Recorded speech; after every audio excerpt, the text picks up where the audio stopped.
yung yung issues niya sa ngayon, yung ano, actually po hindi niya deserve eh. Hindi niya deserve.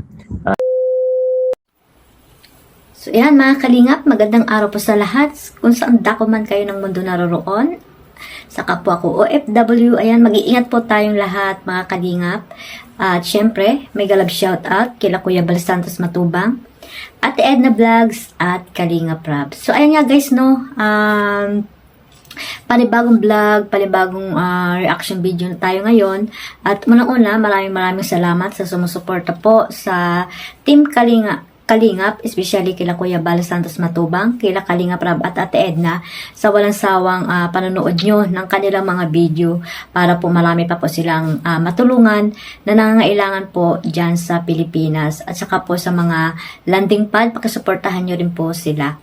So ayun nga guys, no, nakuha ko po itong video na ito, live video kay Kuya Jomar, ayan, tingnan mo, panoorin, panoorin mo muna natin yung clip video na kinuha ko po doon kay Kalingap Jomar, Kuya Jomar, ayan, Papa Jomar, kung ano man yung tawag nyo, sa partner ni Carla sa love team ni Kalingap Rab. So ayan guys, panoorin po muna natin.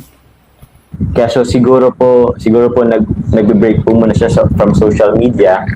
And okay po yun. Para sa akin po, okay po yun. Wag po muna siyang ano po sa social media kasi yun nga po, andyan pa rin yung issue yata yung sa kanya. Pero I'm hoping na, and we pray, sana po samahan niyo po ako na okay na malagpasan po niya ang mga ganito pong situation. Opo, basta pray lang po natin siya and strong po siya. Inano ko naman po siya. I message her naman po if ever na kailangan niyo po na makausap. Andito lang po ako. Kami. So ayun nga guys, no, napanood nyo yung live ni ni Kuya Jomar. Sa hindi pa po nakapanood niyan, pakipuntahan ang kanyang YouTube channel, Kuya Jomar Vlog or Kalingap Jomar. So ayun guys, no, ayun nga, na lungkot at halata naman sa kanyang mga mata, sa kanyang mga sinasabi, na nalungkot din itong si Jomar kay Carla, no? Sabi nga ni Kuya Jomar ay samahan natin si Carla ipagdasal at sana ay maging okay lang siya at sana ngayon ay okay na si Carla at alam naman natin siguro na or nakausap na ito ni Kuya Jomar, ayan si Carla. At siguro naman ay meron silang connection sa bawat isa, no? At ayun nga, nasabi dito ni Kuya Jomar na hindi talaga deserve ni Carla na na mabas. Kasi nga, wala siyang kalaban-laban na ibabas ninyo dahil lang sa mga komento na hindi maganda dyan, no? Tigilan nyo na si Carla kasi nga, sabi ko nga, wala itong kalaban-laban dahil wala naman itong YouTube channel, ayan. 'Di ba? Alam naman natin na na matatag dahil laking laking probinsya ito si Carla. Ang sa atin lang ay samahan natin at suportahan si Carla, i-encourage natin si Carla ng mga magagandang advice. Ayan, dahil tayo po ay isang Kalingap, Team Kalingap na beneficiary ito ni Kalingap Rab. Dapat tayo yung unang-unang magproteksyon dito kay Carla sa mga Kalingap Angels, no? Alagaan natin yung mga beneficiaries ni Kalingap Rab para sa ang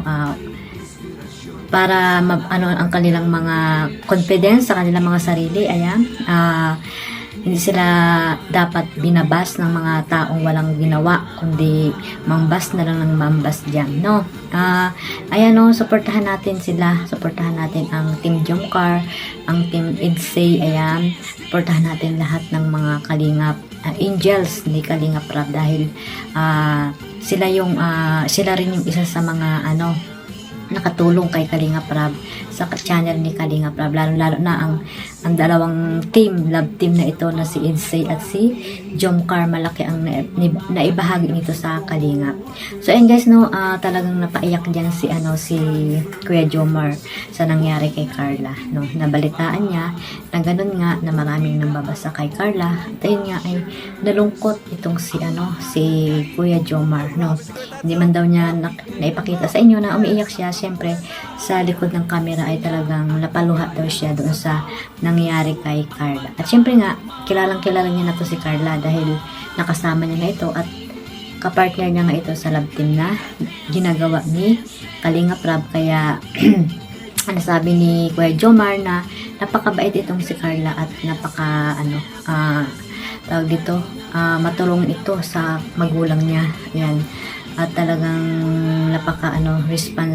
responsabling anak itong si Carla. So ayun guys, no, maraming dyan nasabi si Kuya Jomar na sana daw ay hayaan muna nating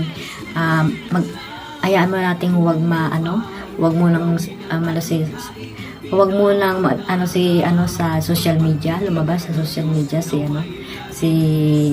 Carla, or para matahimik yung kanyang isip, no, yung yung peace of mind niya. Ayan, hayaan muna natin siguro siya para makapag-isip din siya, at siguro nandiyan naman yung magulang niya, nandiyan naman yung Kalingap, si Kalingap Rab. Ayan, siyempre yung si Jomar na handang makinig sa kanyang mga sasabihin.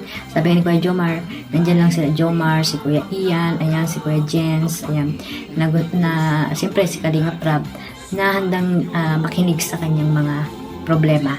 So ayun guys, no, sana tigilan na, tapusin na ang issue na yan, no. At ayun nga, siyempre ang lahat ng mga solid supporters ay solid Jomcar ay naapektuhan din.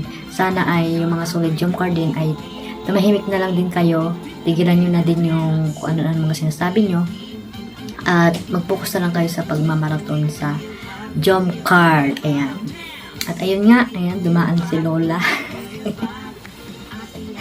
So ayun nga guys, no, maraming salamat ulit sa inyong lahat, at huwag nating kalimutang suportahan si Kuya Jomar, ayan, Kalingap Rab, siyempre ang ating founder Kuya Bal Santos Matubang, si Ate Edna, at ang lahat ng Kalingap partners, charity vlogger. Ayan, suportahan po natin.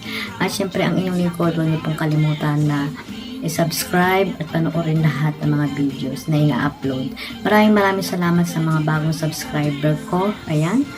At walang sawang pasalamat ang sasabihin ko sa inyo. Ayan. At sa siyempre, kila Kuya Bal at sa Team Kalingap. Ayan lang guys, maraming salamat at God bless us all. Bye-bye. Social media break po muna siya, and hayaan po natin siya. Basta for now po, let's try to pray for her po, for her peace of mind. Yun.